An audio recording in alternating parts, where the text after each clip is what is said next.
tonight. We've got the sign on the board, but you probably can't read it anymore, reminding you to silence your technologies. I will confess, I had my smartphone for a year before I knew I could silence it without actually turning it off. So I could now get text messages from my daughters and feel them coming in, but they're not disturbing anybody. So, before we start, actually, and before I introduce our speaker, I want to ask you two questions, real quick. One, have you, I'll look up in a second and you can wave your hands, have you heard of a POLST form? P-O-L-S-T. All right, that's not even half the room though. That's interesting. Dr. Burley may say a word about that. I heard the word POLST, but I didn't actually know what the acronym stood for, so that'll come later. The other question I have, and I think I know the answer, is have you been physically to the University Medical Center at Princeton Plainsboro? Have you been on the site? Yeah, that's what I expected. People in the profession call it the UMCPP, and those of us who've lived here still laughably refer to it as the new hospital. Okay. Dr. Burley is connected to the new hospital. Dr. Burley is a physician, graduated from Eastern Virginia Medical School. He did an internship and residency at Beth Israel in New York, and his geriatric fellowship at Mount Sinai School of Medicine. He has been in practice since 2000.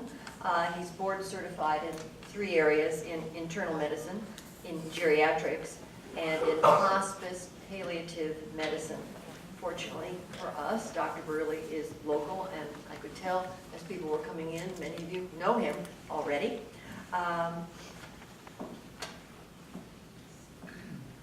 In addition to being at the hospital, Dr. Burley, and the reason he's actually here tonight, is he is the founder, CEO, and medical director of New Jersey Goals of Care. NJ Goals of Care is the name of a nonprofit organization. It focuses on improving medical decision-making for seniors. The aim is to help families, patients, and their physicians align therapies so that those therapies will be in keeping with the expressed wishes of the senior patient. That sounds simple, like just get people to talk to each other. Nothing is simple. It involves working with the entire medical system. New Jersey Goals of Care functions in partnership with medical schools, with hospitals, with hospice services, with nursing home systems, and doing also what Dr. Burley is doing tonight, which is outreach to every geriatric-friendly organization in the community, and the Princeton Adult School certainly qualifies as that. So tonight he is talking about decision-making in modern medicine, establishing goals of care. Please welcome Dr. David Burley.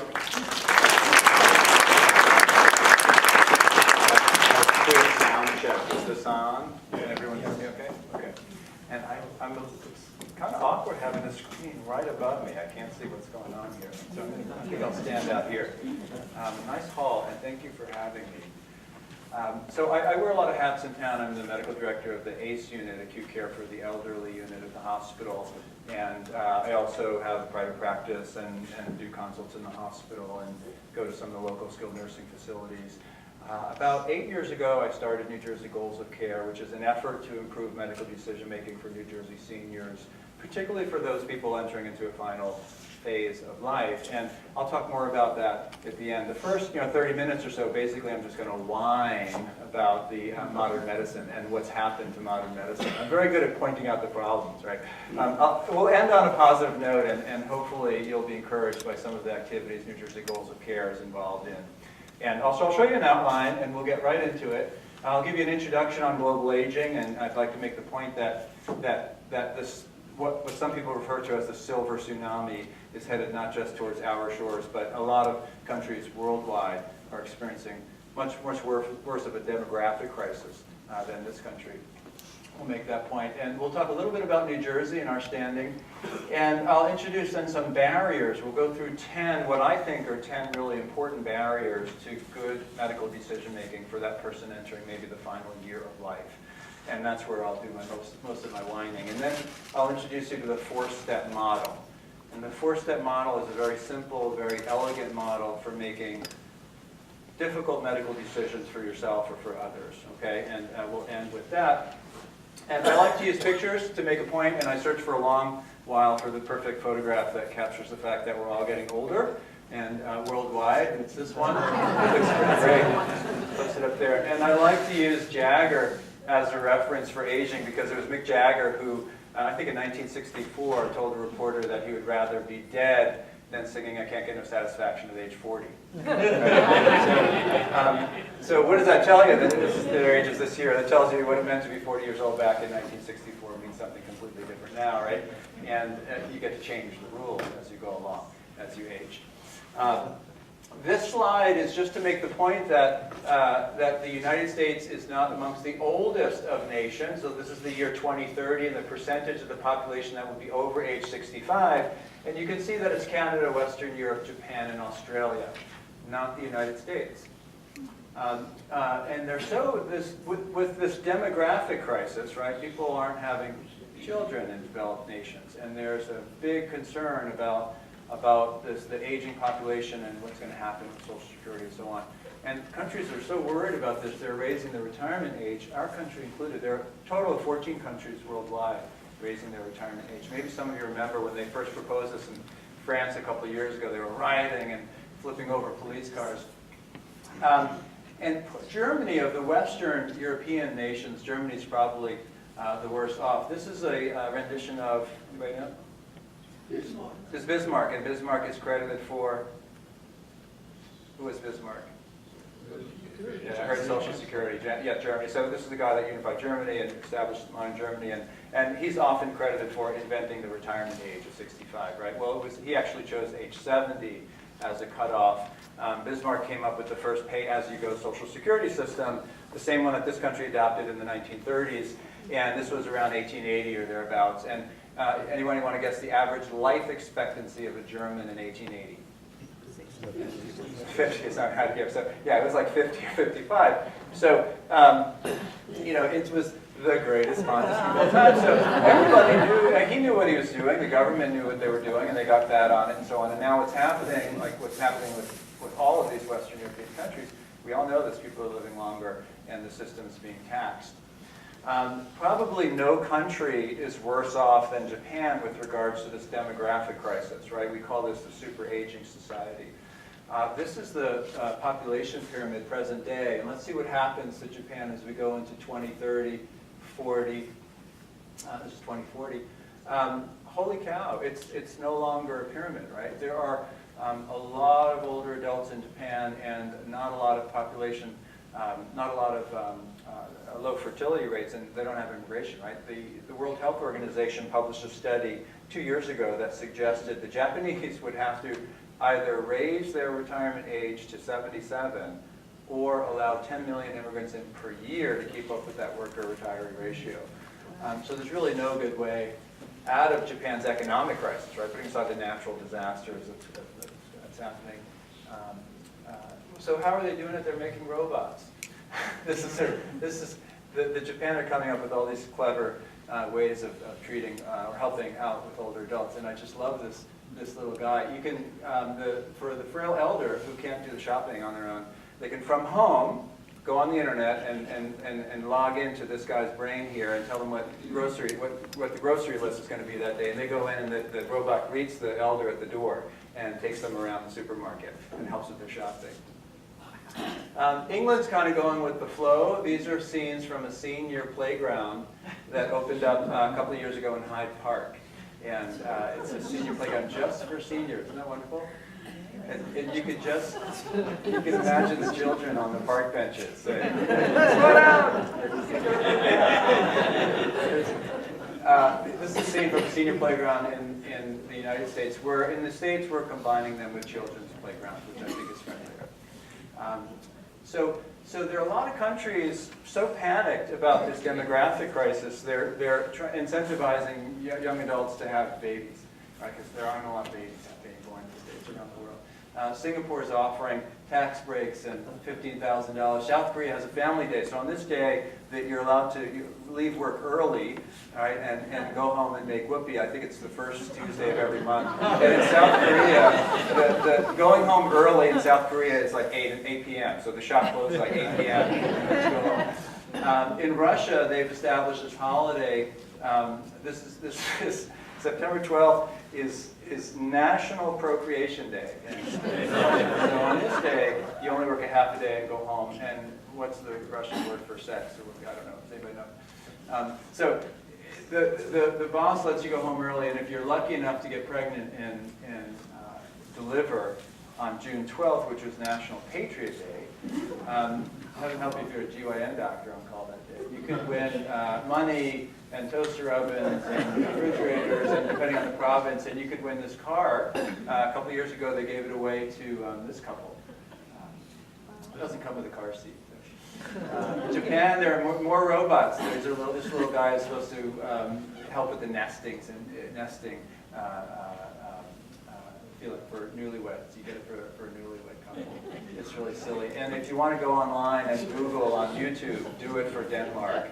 There are hilarious travel agency skits that promotes travel for young Danish couples, because they've done research, and it turns out when you travel to romantic cities, the likelihood of you getting pregnant is higher than if you stay home in Copenhagen. So you should check those out. This is the population pyramid for the United States, and the shoulder that you see here at the top are the baby boomers. And I'm so sick and tired of hearing about these people.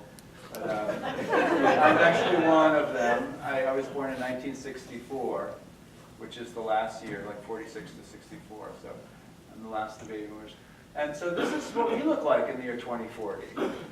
So look at the difference between the US and Japan, quite a difference. And a lot of economists, global economists, think that the United States we're probably in a much better position moving forward to handle this demographic crisis compared to countries like Japan and Germany and Spain and Italy, right? Because we at least have a workforce, we're having babies, we have immigration, and so on. Big questions worldwide: how will global aging affect not just healthcare, but a lot of things, trade and manufacturing, and defense budgets are going to shrink to support that aging population. That could promote military adventurism across borders and stuff. So there's a lot going on globally with this aging crisis that people aren't talking about. I think not talking about enough. So big questions now. Now I'll slow down and talk about the U.S. and what's happening. Big questions, I think, are our healthcare systems prepared? Do we have enough in the way of geriatric education, medicine, for that frail elder or that person who may be entering into the final phase? Do we have enough in our hospital systems and training programs? Of course, the answer is no. And I'll demonstrate that in a moment. So here's a study that came out just last year of 145 medical schools in the United States. Of the 145, only 11 have geriatric departments, and compared to the UK and Japan, it's nothing. And in 112 schools, 75%, it's not a required field of study, and only 3% actually elect the rotation of geriatric medicine. Less than half of students report getting any training in geriatrics, and of those, 25% report that their training was inadequate. So holy cow, it's really bad. And I don't do a lot of teaching at the hospital anymore. I do some, but I don't walk around with the medical students and residents on daily rounds like I used to. But I still talk a lot with these folks, and I ask them, what do you got in the way of geriatric medicine, or what do you have in the way of palliative medicine? And it's so little, so little. The resident review committees that come around and that certify these training programs, so they have requirements. For example, they have a requirement on palliative medicine, and in order for you to be a certified internal medicine residency training program, you have to have palliative medicine, right? You have to have it there in education. So that's good, right? But if you drill down and you ask about the requirement is you've got to have palliative medicine. And that's it. There's no specification on quality or quantity. So when the review committee comes around and they ask Dr. Robeson, who heads up the instruction for the young doctors, they ask, well, what do you got in the way of palliative medicine? They'll say, oh, well, Dr. Barilli gives a noon lecture once a year. And they'll check off their box and move on. So it's really unfortunate. margins, and I don't see it improving anytime soon. And there's another problem, and this doesn't relate to education really, but there's a shortage of geriatricians. Not a lot of people are going into this field. Geriatricians are retiring, and we don't make buckets of money, and it is kind of hard work. So it's not drawing a lot of people. So, and let's go on to an interesting fact about New Jersey, and I think it's particularly important to understand this, and it may help you understand why New Jersey Goals of Care, I think, is so important. Here's a really interesting fact about New Jersey. Anybody read the Dartmouth Atlas? Anybody, we're going to see a show of hands. Who knows what the Dartmouth Atlas is? So a couple. You should check this out tonight or tomorrow, dartmouthatlas.org. The Dartmouth Atlas is an online publication that measures variation in healthcare utilization and across the United States. So you can go to the Dartmouth Atlas and you can you can compare the East Coast to the West Coast, you can compare New Jersey to Montana, you can compare this healthcare institution to a neighboring healthcare institution. And what they've been able to demonstrate over and over, this guy Jack Lindbergh's done a lot of this research dating back into the early 70s. What they've been able to demonstrate over and over is that there are regions of high spending and regions of low spending. And in regions of high spending in the United States, the health outcomes are what? Worse.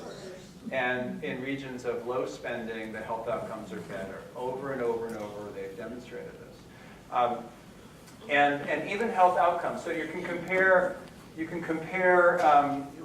generally when you insert a query, it's either last 6 months of life or last 2 years of life. And you can compare all sorts of things. When you just look at New Jersey, and if you just put New Jersey into the Dartmouth Atlas, what you'll find is during the last 2 years of life, for seniors in New Jersey, they can expect to spend more days in the hospital, more days in the ICU, see more subspecialists, and more Medicare dollars spent than in any other state.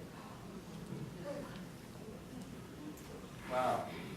And so this is, you could say, okay, the last 2 years, this is geriatric care. You can change the query to the last 6 months of life, so end of life care, right, the last 6 months. We're still last. So the intensity of services is really, really high in New Jersey. Anybody want to guess why? We'll stop. There'll be time for questions at the end, and we can talk more about this. But what do you guys think? Too many hospitals. So that's a good point. And so it turns out that closer to New York City, there's a cluster of hospital beds and a great dependency on hospital systems to take care of the older frail adult, right? So I got 15 minutes here to sort out this problem, long medical list, not doing so well, I got a lot of patients waiting for me, let's go into the hospital and sort this out. So a dependency on the hospital systems to care for people with chronic disease. It turns out per capita we have about, on average the same number of hospital beds per capita compared to the rest of the United States. But there are regions closer to New York. So that's one of the reasons. Anybody other? Advertising? Yeah, they got billboards. Wow, they have a nice hospital. Yeah, isn't that funny that we advertise all this stuff? I don't know that other people advertise less, though. Anything else? More specialists. More specialists. More specialists. So, yeah, so that's one of the drivers. I think that's a really, really good point. So, and I'll talk about that with the barriers. So, in New Jersey, we have specialists driving the medical decision making. So, and let's list some barriers here. Now, I'm going to list 10 barriers, and we'll talk about New Jersey as we go down here. So this is where I really whine about the system. We'll talk about 10 barriers, and I think that it's just important to talk about because it helps you all kind of recognize these problems when you encounter them, and maybe I can give you a kind of roadmap or guide or playbook to deal with some of these problems as they come up for yourselves or for your loved ones. So I'll list them here, and then I'll come back to them. Not enough primary care doctors. Fragmentation of care, cultural diversity, ageism and stereotyping, not estimating prognosis, not addressing goals of care, not addressing advanced directives, no ownership of the conversation, from financial incentives and trained to just diagnose and treat, diagnose and treat. And this is what, and we'll talk about this at the end. Doctors are really good at making that diagnosis and really good at treating that medical problem. But estimating prognosis and goals of care, that's where it gets pretty tricky. But these three, I highlighted them because I think these are really important for New Jersey. And I think as we talk about these three, you can think about these are potential, I think, pretty good explanations as to why New Jersey is last on these measures. And the rest, of course, are all important too.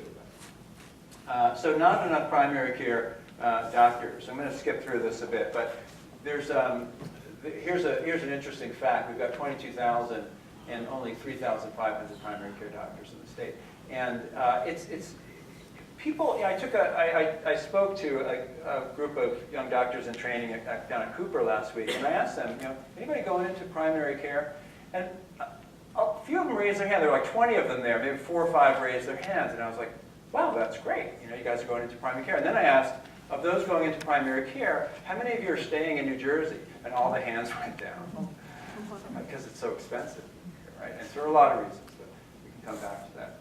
So the problem now, without a primary care physician, patients use the ER and specialists, and that works out fine if you're young and healthy, but if you're a frail older adult, you're not going to remember what these specialists are telling you what to do with your Lasix or what to do with your emphysema medications and so on. You can't collate all that information.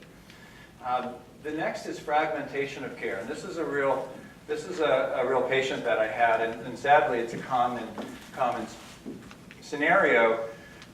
85-year-old male turns to the son at the dinner table and says, I'm just really tired all the time. And I'm not, things just aren't what they used to be. And the son says, well, I know a really good cardiologist, go see my cardiologist, Dad. And the guy goes to see the cardiologist, and it turns out the guy has atrial fibrillation, an abnormal heart rhythm. And the cardiologist is worried that the patient may also have many strokes. And he sends him to a neurologist. The neurologist is worried about his depression, sends him to a psychiatrist, who sends him to a rehab doctor to get stronger, and the guy's still tired all the time. It's sad. It's really a comedy of errors, and that's because the diagnosis is obstructive sleep apnea. And it's a really common problem, and that increases like this. The incidence increases like this with age, and it's one of those silent epidemics that subspecialists really don't think about that affect the whole body, that can cause atrial fibrillation and can cause many strokes and can cause a lot of anxiety and of course causes fatigue. So, but without the primary care doctor there to coordinate this, to look at the big picture, we're just working in silo systems. So we've gotten pretty good at deconstructing the patient and looking at all of these very discrete subspecialties, but we haven't gotten very good at reorganizing and pulling all this stuff together to treat the whole patient. The next barrier is cultural diversity, and I wonder how many of you knew that New Jersey is the 3rd most culturally diverse state, behind Hawaii, and then I think it's either New York or California. And it is likely the most culturally diverse amongst physicians. And you may notice this when you go into the hospital or you look around. So it's an interesting dynamic because it creates what I feel is like this Tower of Babel experience. Like we're all coming at this from really different backgrounds, different cultures, different original languages of origin, and we bring our own baggage, right? We bring our own stuff to the bedside. So it creates a real challenge for organizing care. And then, of course, you've got the cross-cultural from physician to patient or family member. You've got those barriers too, those challenges. Ageism at the bedside is a big problem, and this was one of the reasons why I started New Jersey Goals of Care. I was struck by this discord that existed at the bedside, where the doctor is doing this and the patient wants that. And more often it's, the doctor's prescribing burdensome care and the patient just wanted the hell out of the hospital. But sometimes it's the opposite, and the doctor or medical team is withholding interventions based on the guy's age, right? And the family or patient wanted more interventions. And sadly, this still happens to me. I'll call a colleague up in the hospital and I'll say, hey, come see my patient here. A 92-year-old guy just came in, and I'll get interrupted in mid-sentence. They'll say, hey, that guy's 92 years old, Dave. Just send him home. What's he doing here? So before even arriving at the bedside, before examining the patient, before estimating prognosis, before establishing goals of care, we tend to make treatment decisions, right? And we stereotype people. We take treatment decisions based on the age. And that's just wrong. We all know that's wrong, right? And we'll talk a little bit more about that. There's some, I won't go into this study, but there's some good evidence out there that discrimination in healthcare exists, and not only does it exist, but it leads to bad health outcomes, right? When you withhold interventions, it leads to greater disability. This is to remind me of something really important. Anybody know this guy? He played at the McCarter Benefit Gala a couple of years ago. So this is Dave Brubeck, and I've always been a big fan of Dave Brubeck and loved the guy's music. And my parents used to go see him down at the Five Spot or whatever that was in the Village in the 50s. And I listened to his music my whole life. I've always wanted to see him. I finally got a chance to see him when he played McCarter a couple of years ago. And he put on a great, great show. I just sat through the whole show. I was like, wow, it's just phenomenal. And then the lights went up, and I turned to my wife at the end of the show, and I was like, pretty good for 92. And I went, oh, man, you idiot. You know, like, it just, the words were coming out of my mouth. I was like, don't say it, don't say it. But, you know, we all do it. Like, we all have these preconceived notions of what you should and shouldn't be doing at age 92. And I preach this stuff all the time, and I still do it. So until we kind of rid ourselves of this ageism as a burden, I think we're going to get tripped up at the bedside. Prognostication is another barrier, a really important barrier with good medical decision making. That is estimating prognosis and sharing that prognosis with the patient. So like I mentioned, if this were a room full of doctors and I had a sick patient up here, I could allow the doctors to interview the patient and examine the patient, and 9 times out of 10 they'll tell me what the diagnosis is, and 9 times out of 10 they'll tell me what the treatment for that problem is, right? But if I ask the room of doctors, I'll ask, well, how long does this guy have? Like, what's the future going to be like? How long will he live and what that will be like? Well, we start guessing. And that's really unfortunate, because it's this prognostication in medicine now is moving, you know, we used to think of it as an art, it's really a science now. And I think we can be much, much better at it. And it's not instructed in medical school curricula and residency training curricula. So when you ask the doc, am I dying? You ask the doc, what's happening next? And they say, well, I don't know. It's because they're not well trained, and they don't have the skill set to share that information. We'll talk about that too. But it doesn't have to be like that. There's some really good evidence-based tools out there that help doctors and hospital systems predict clinical outcomes. We'll come back, but I think that's a really important missing piece in medical decision making. And of course, establishing goals of care. So to better define what I mean by goals of care, there's problem-based care, and this is how I learned medicine, and this is how most medical doctors write their notes in the chart. And the notes read heart failure, continue water fill, pneumonia, continue antibiotic, and so on. And if you look at the medical records, this is how the patient is sort of assembled, or I should say deconstructed. And we itemize each individual problem, and it's easier to tinker with each individual problem than it is to look at that whole patient.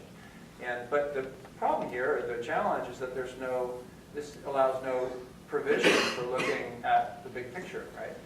Goal-based care looks something like this. It's what the patient is hoping for. I want to live independently again, right? I want to be able to make it to my granddaughter's wedding. I've had a bunch of bar mitzvah requests over the years. The challenge is, how do we organize all the medical problems to help people achieve the goal? And this is you know, I really started thinking about this years ago when I had a patient in Abington Hospital. I was working there just before I moved to Princeton. And this woman came into the hospital, and she had kidney failure, and she needed dialysis. And the doctor walked in and said, "Lady, you need dialysis." She threw the doctor out of the room. No way in hell is she going on dialysis. And so she was a kind of cantankerous, unfriendly older adult, and everyone was afraid of her, and the students were afraid of her. And I knew it was coming, and sure enough, because I heard these stories in the cafeteria, and sure enough, the second day I got a phone call. "Hey, Dr. Barilli, can you help us get this patient out of the hospital, maybe on home hospice?" You know, I was like, okay. And I was a little nervous about meeting her, and didn't really know how to approach her. And I walked in the room, and I just said sort of the first thing that came to mind, and I just said, "Well, what are your hopes for the future?" And immediately I could tell her body language, she just kind of softened, and she just looked at me and she said, "I just want to make it to my grandson's bar mitzvah." And I thought to myself, uh-oh, I got to ask how old this kid is now, right? So I was like, okay, well, when's the bar mitzvah, madam? And she said, well, it's in 2 months. And I said, well, I can get you to that bar mitzvah. You've got to go on dialysis until then, and then after the bar mitzvah, you can do whatever you want. And she said, okay, I'll do it. And I walked out of the room, and I didn't examine the patient. There was no laying of the stethoscope. There was nothing. I walked in. That's all I said to her, and I walked out. I was in the room like 2 minutes, and all of the other doctors were in the hallway, kind of crowding around, waiting for to hear what was going on. And I walked out acting really cool, and I'm like, well, she'll go on dialysis now. And I walked down the hallway. And I acted really cool, but of course I had no idea what happened. And I remember thinking, I was walking down the hallway, thinking like, what the hell was that? And I think what happened was I was able to organize the medical care to help her achieve a particular goal, right? And until that moment, no one had checked in with her to find out what her goal was. And I think from that experience, I started thinking more about this stepwise approach, organizing medical care to help individual goals, because everyone ages differently, everybody has different goals, and so on. And that's what makes geriatric medicine entirely fascinating and interesting. And I almost forgot the punchline. So this woman turned out, she wasn't so horrible, and I got to be friendly with her, but I saw over that next week, she had other younger grandkids coming in. So I had to ask, I said, well, lady, what about these other kids? And she said, oh, they're being raised Christian. So, can I see a show of hands? Who has a written advance directive? Raising hands, pretty good. Okay, that way too. Let's see if this, let's see if I can get the video up and running. Give me a chance to stop speaking. This is it's a good educational piece here. About this woman in the coma. Well, I couldn't finish watching it, so I should read this. I, Cosmo Kramer, having just Here? seen the movie The Other Side of Darkness, and not wanting to be in a coma like that lady in the movie, hereby want Jerry Seinfeld to remove my life support, feeding machine, lung blower, etc., etc., etc. Can you do that for me, buddy? Well, I don't know if what you have here constitutes a legally binding document. Well, I'm gonna type it up. But even so, you may want to talk to a lawyer. Jackie Childs, he put a restraining order on me. I'm not allowed within 200 feet of his office. I couldn't even give him his Christmas present. Get this out of the garbage? Yeah, it's still got some spring in the strings. Jerry, this is a piece of junk. How are you gonna be the executor of my living will? Let it go.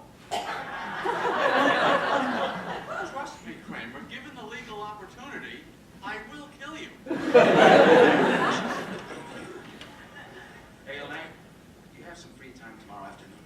Me? Yeah, because you're perfect. You're a calculating, cold-hearted businesswoman. And when there's dirty work to be done, you don't mind stomping on a few throats. Oh, come on. Situation number 4. You're breathing on your own. You're conscious, but with no muscular function. Will I be able to communicate? I don't see how. I don't like the sound of this one. Yeah, let's pull the cord. Yank it like you're starting a mower. Moving on. You have liver, kidneys, and gallbladder, but no central nervous system. Well, I gotta have a central nervous system. Okay. One lung, blind, and you're eating through a tube. Now, that's not my style. Boring. All right. You can eat. The machines do everything else. I'd stick. Yeah, stick. Because I could still go to the coffee shop. Jerry, listen. I saw the rest of that movie, The Other Side of Darkness. The coma lady wakes up at the end. Oh, I wanted to see that. Thanks. Thanks a lot. I didn't know it was possible to come out of a coma. I didn't know it was possible not to know that. How was Eric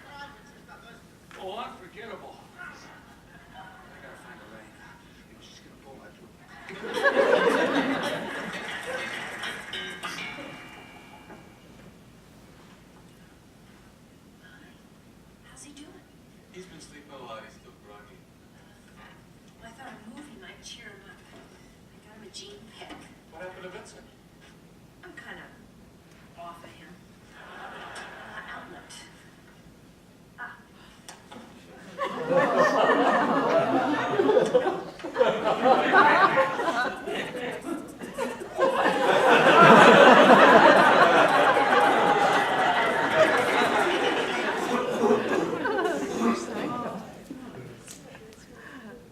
So, as funny as that is, a lot of negative references, right? So, you know, my So- friend and I, we were going Oh, yeah, yeah. movies, and we stopped off and bought this cafe latte. What is that, like Italian coffee?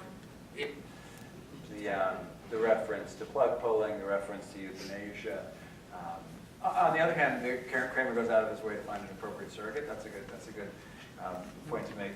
But the point I want to make about this is this is a lot where a lot of people still get their information from. Sure, it's the internet, but still it's also television. There are a lot of negative stereotypes out there on advanced care planning and the use of directives. First of all, a lot of people don't have them. This is an exception. Thanks.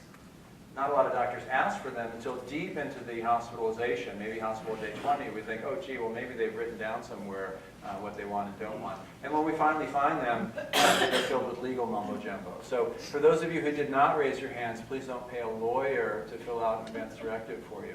An advance directive is a legal document in the state of New Jersey if it is signed by a lawyer, but also notarized or witnessed by two people. So you can just get a napkin and just write down what you want and don't want and have your neighbor on either side of you witness it, and that's a written advance directive in the state of New Jersey. I wouldn't recommend doing that, but you don't need to pay a lawyer for that.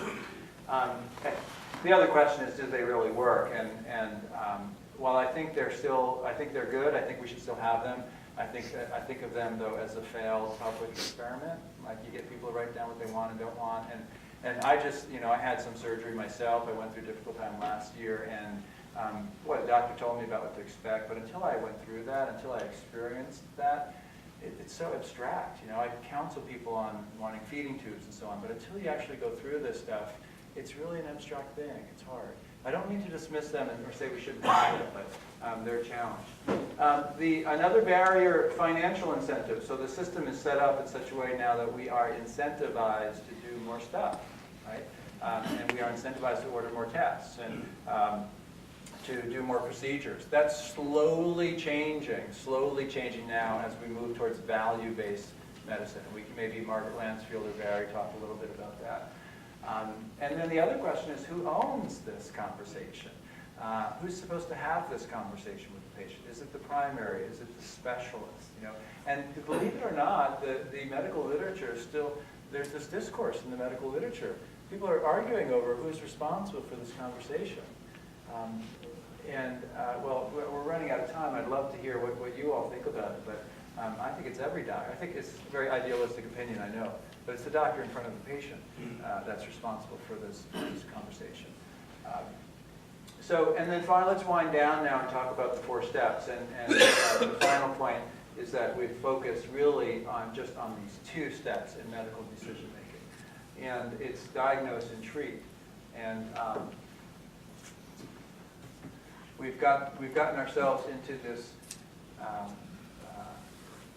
reflex of diagnosing and treating, When I was a couple of years ago, I got real sick with ehrlichiosis, which is a tick-borne infection like Lyme disease.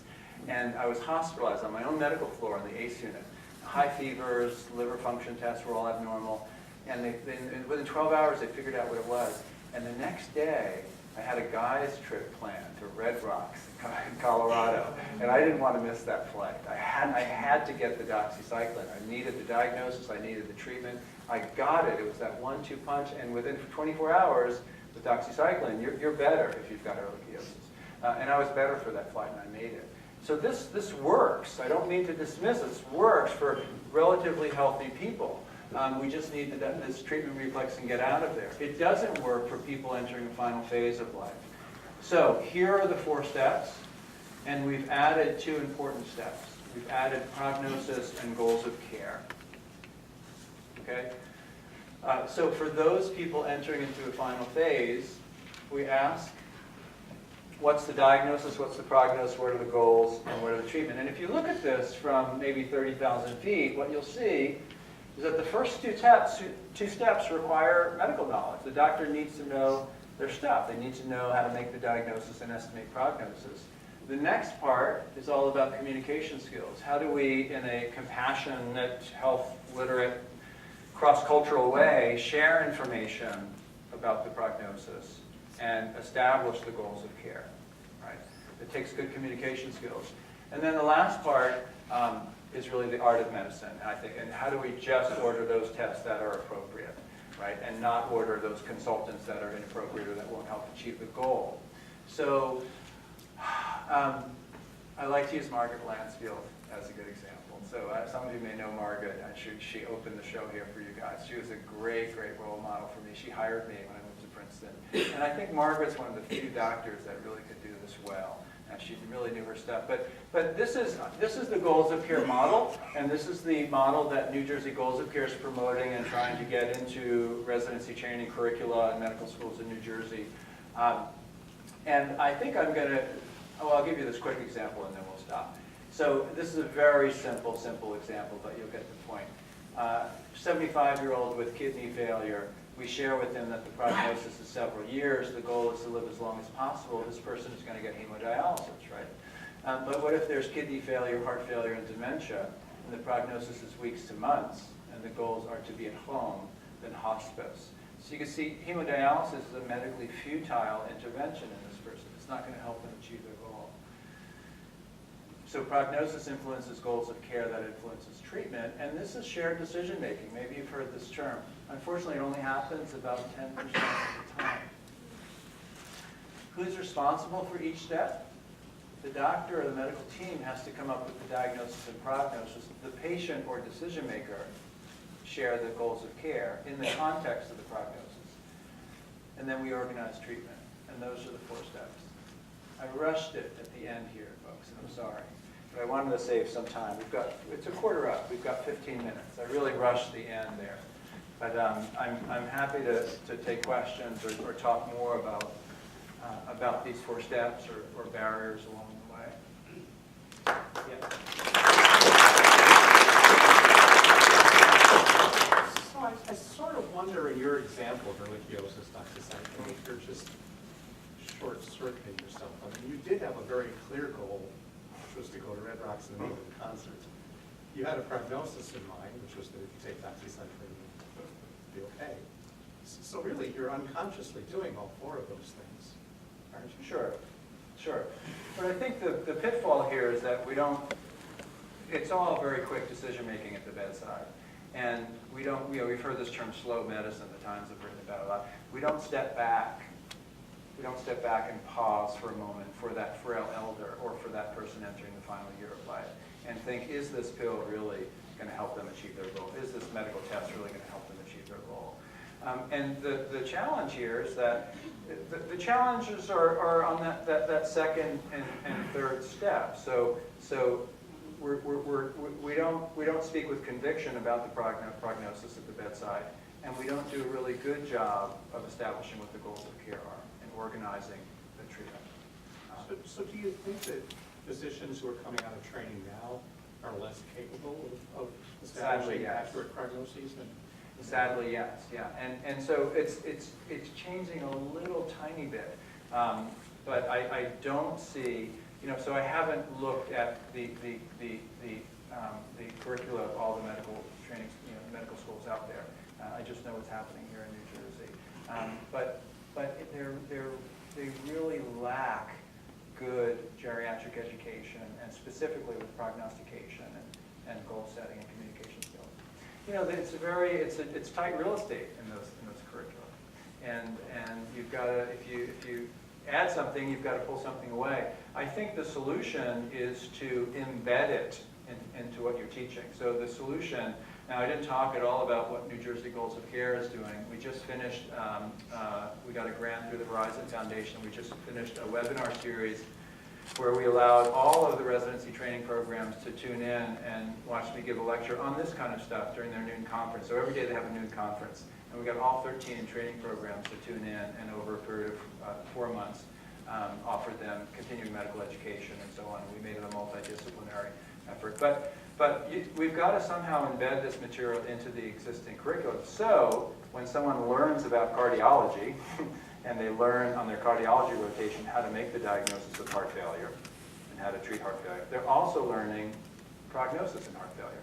And they're also learning how to anticipate life expectancy in heart failure and so on.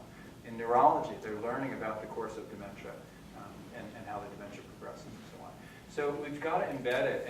And I was just complaining to Connie about sort of missteps in modern medicine and you know, the hospitalist movement. Okay, the hospitalist movement. Now, I'm a recovering hospitalist. I was a hospitalist when I first came here. I loved the job. It's great. But it's fragmented the care. So we've got our sickest patients there, right? We've got strangers talking to strangers. And it's really difficult to have that kind of conversation. And I've just met the guy. How can I give you a prognosis? You know, it's hard. The other problem is the EMR and medical record, the computerized medical record system that we're now all tied to. But we spend more. We've all experienced this, I'm sure. We're looking at that screen, and because we've got to fill in all of these blanks, and it's become a kind of cut and paste process, where we just grab these old notes and paste them to the new notes and move on, and we lose sight of the patient. The other, now I'm rambling here a bit, but I'm coming back to this point of getting stuff embedded. One of the big problems, I think, in modern medicine is the creation of this new subspecialty called palliative medicine. So I'm board certified in this stuff, and I can knock it. But if you think about what palliative medicine is, it's really about two things. It's about treating symptoms of a disease, right, without affecting a cure. So we're treating chemo-induced nausea or pain. We're getting people feeling better. We get good at treating disease. And it's about communication skills. So we talk to people about goals of care, conduct family meetings, break bad news.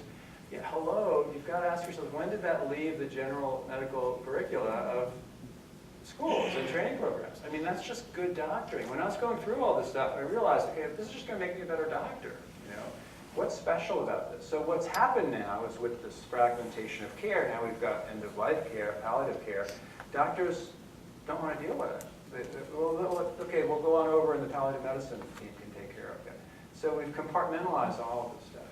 So I think the solution is really to build geriatrics and palliative medicine instruction back into the existing curricula. That was kind of long. It was a long, roundabout way of getting to the answer. Yeah, I'm sorry. So building it back into the curriculum is a long-term solution to a problem. You also have a problem that most doctors don't want to go into primary care. Right. Because it pays very low, Right. among other reasons.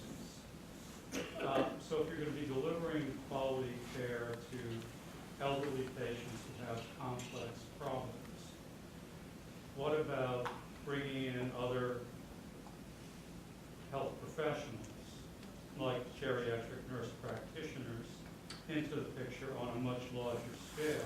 Right. So to meet a very scaled up problem. Right. So yeah, a lot of people are pointing to the nurse practitioner solution.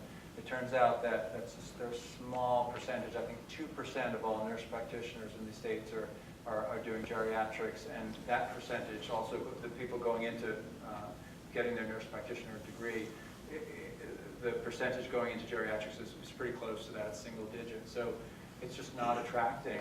It's not attracting nurse practitioners. Yeah. Well, part two of that, I'm an audiologist. The biggest complaint I've had over 38 years from my elderly patients is whether it be in the office, in the hospital, out of the OR, they can't hear their physicians, they can't follow the conversation. Your issue of communication to me is primary in care of older patients, regardless of the state of their condition, whether they have an ear infection or whether they have a bladder infection, and so how can they make decisions in an atmosphere where they don't fully comprehend, not because they're not intellectually capable, but sometimes physicians don't seem to be trained, and I have not seen the training change,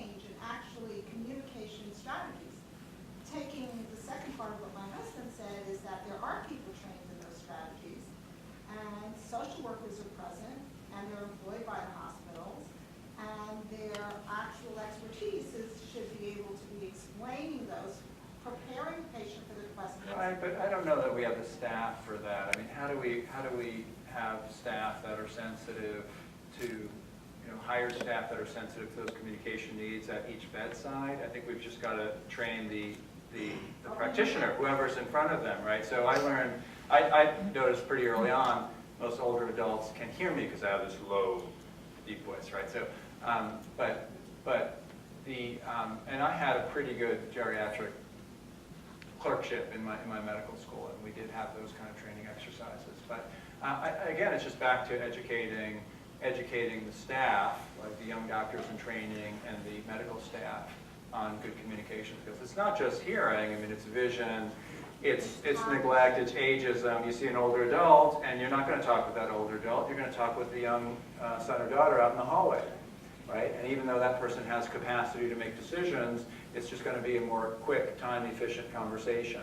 And sadly, that's just what's happening. But we've never incorporated in medical school education communication. It's usually once you are in place in a hospital, at least my department, when we make contact with the physicians themselves. So when we have these young physicians and we do have the opportunity to meet with them and teach them these skills, regardless of the specialty, whether they're a GI specialist or not, unless we start to improve communication in general, the patient is not going to have the understanding. Sure. So it seems to me that communication would help people in making their decisions way early on before you get down to. Sure, agreed. I take my stethoscope out and put it in the patient's ears and speak into the. Seems to me the main problem is predicting the last couple of years of life. I'm the same age as Woody Allen, who remarked one time when asked, "I do not wish to achieve immortality through my works. I wish to achieve it by not dying." Or I don't want to be there when it happens, right? Well, he also said, I'm not afraid of death, I just don't want to be there when it happens. So, I'm going to see my primary care physician day after tomorrow. I've got ordinary aging problems.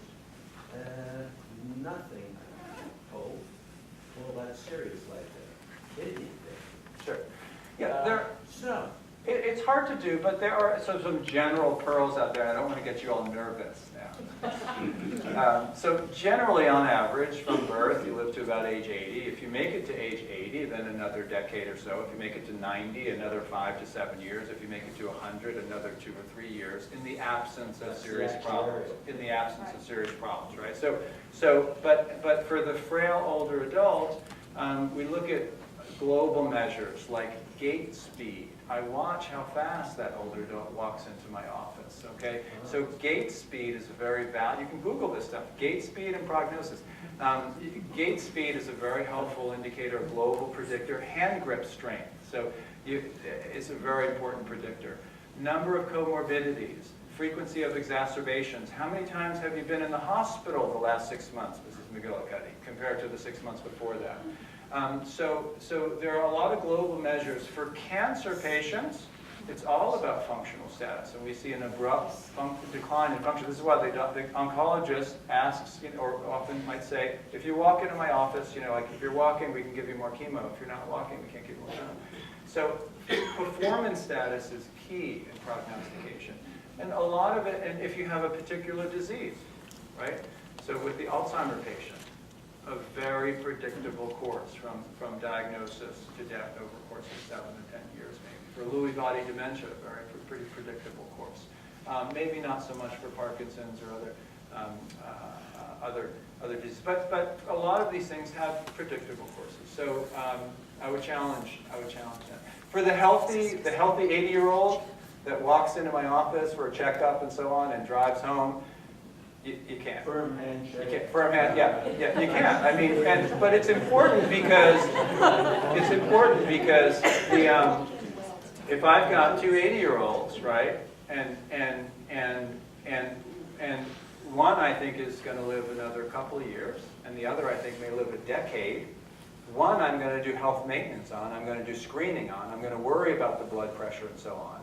For the one that's going to live maybe another year or so, that person's going to get into trouble if I drop that blood pressure from one that's right now, let's say 150, right, a little high, 160 over 70, right?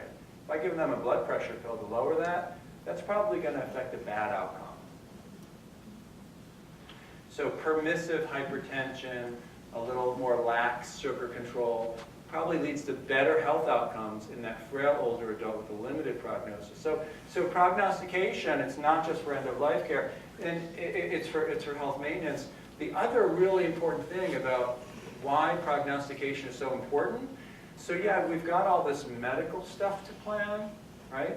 But additionally, there's all this financial stuff to plan, and spiritual stuff, and social stuff, and travel stuff. So particularly important for the children, who they're trying to decide what to do with the parent, and they're just told that, hey, my parent was perfectly fine walking around independent, and now they're in the hospital, and because of the frailty, you have these cascade of problems, one organ affecting the other, and now your mom or dad has to go to a skilled nursing facility and maybe in a nursing home for after that, can't live independently. So that person's thinking, uh-oh, my mom's got a nest egg of 100 grand, maybe worked her whole life, that's going to be spent down, right? So all this stuff is going through their heads, like all this financial planning is closely linked to prognosis. So when I share with them, I'm concerned that your mom may be entering into the final days to weeks of life, or I'm concerned your mom may be entering the final months to maybe a couple of years of life. That helps a lot with all of this planning. So prognostication is incredibly important.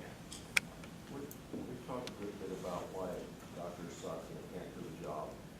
About half the audience here is in the older phase. What should we do in attacking people like you to get the kind of care and attention that you're talking about?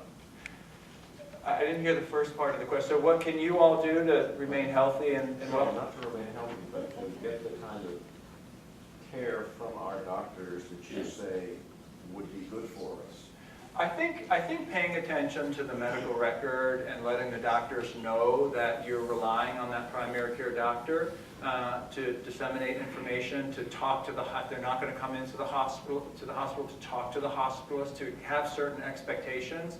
I think it's really important for them to press print and print out that medical record encounter and you to look at it. It's very easy. It's all in the EMR. All they have to do is press print. Tell them, and I think it's important for you to have your own copy of the medical record. So even if it's paper, every doctor visit, go in with a folder and say, Doc, I'd like for you to print out my record now. And with every subspecialist, every medical doctor, you go just open it up and say, well, this is what Dr. So-and-so just said, right? It's super easy because they're finishing the note right there, right? They just have to press print. I have found in the last 6 months asking 2 doctors to give me a letter of what they did and what they found, and both of them didn't. I went after them again to do it. I sent a registered letter, and guess what?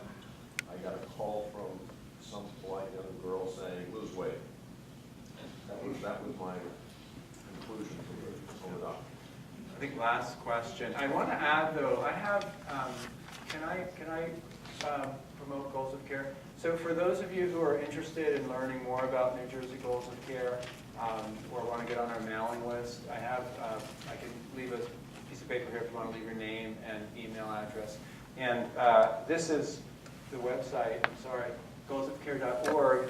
Before the last question, on this website you'll find information about the Pulse form that we didn't talk about tonight, on some very simple videos. And this is my personal email. If I didn't get to your questions tonight, you can fire some questions. Right? I'm sorry, the last one. Well, that's sort of where, in the direction that I was headed. It seemed to be the trickiest part of what we talked about with the 4 stages of goals of care was setting goals of care. And your example, you said the patient wanted to live in bar mitzvah, and the patient set the goal of care. I was just wondering, though, isn't it, well, it's a 2-part thing. Does the physician have a role in setting the goals of care? The physician's role and responsibility is sharing the prognosis and then helping the patient establish goals of care in the context of the prognosis. So we can't just walk into the room. When I walked into that woman's room and asked, what are your hopes for the future? That was not in the setting of her prognosis. I just threw the question out. and we got lucky there, right? But it really needs to be discussed in the context of the prognosis. So when we walk in and we ask, what are your hopes for the future? The patient goes, I want to get better. And we haven't told the patient yet that there's a metastatic cancer problem, that there's this going on and so on. Well, that's where, It's got to be scripted. So what we're trying to do with Goals of Care now is we're trying to, and this is our main effort moving forward, we're trying to script these end-of-life, so-called end-of-life conversations between the doctor and the patient, so that the doctor, if they have a patient entering their final year of life, can ask them to watch some videos here to prepare for their talk, because we want to talk with them about advanced care planning. So they can, both parties can visit the website, learn about decision making, and then return in the office or at the bedside in the hospital and have that scripted discussion. Doctors run from this discussion because we don't have the skill set, we don't have the time, and we don't know, we're afraid of opening up that can of worms. So our hope is to kind of script this. We're doing some studies in the ICU now at the hospital, and Medicare is paying for it. So this is another little carrot, right? So until before January 2016, we got no money for this. But now we can cash in. So $85. So if we have an advanced care planning talk with a patient or decision maker, we can bill Medicare an additional $85 over that original encounter. So what was maybe a $100 encounter is now $185 encounter. So it's no longer a death panel. Right. Thanks. So I'll be down here if folks have more questions. I'm sorry I kind of rushed through the end. But please visit the Goals of Care website, and also I'm happy to take your name and email address if you'd like to leave it.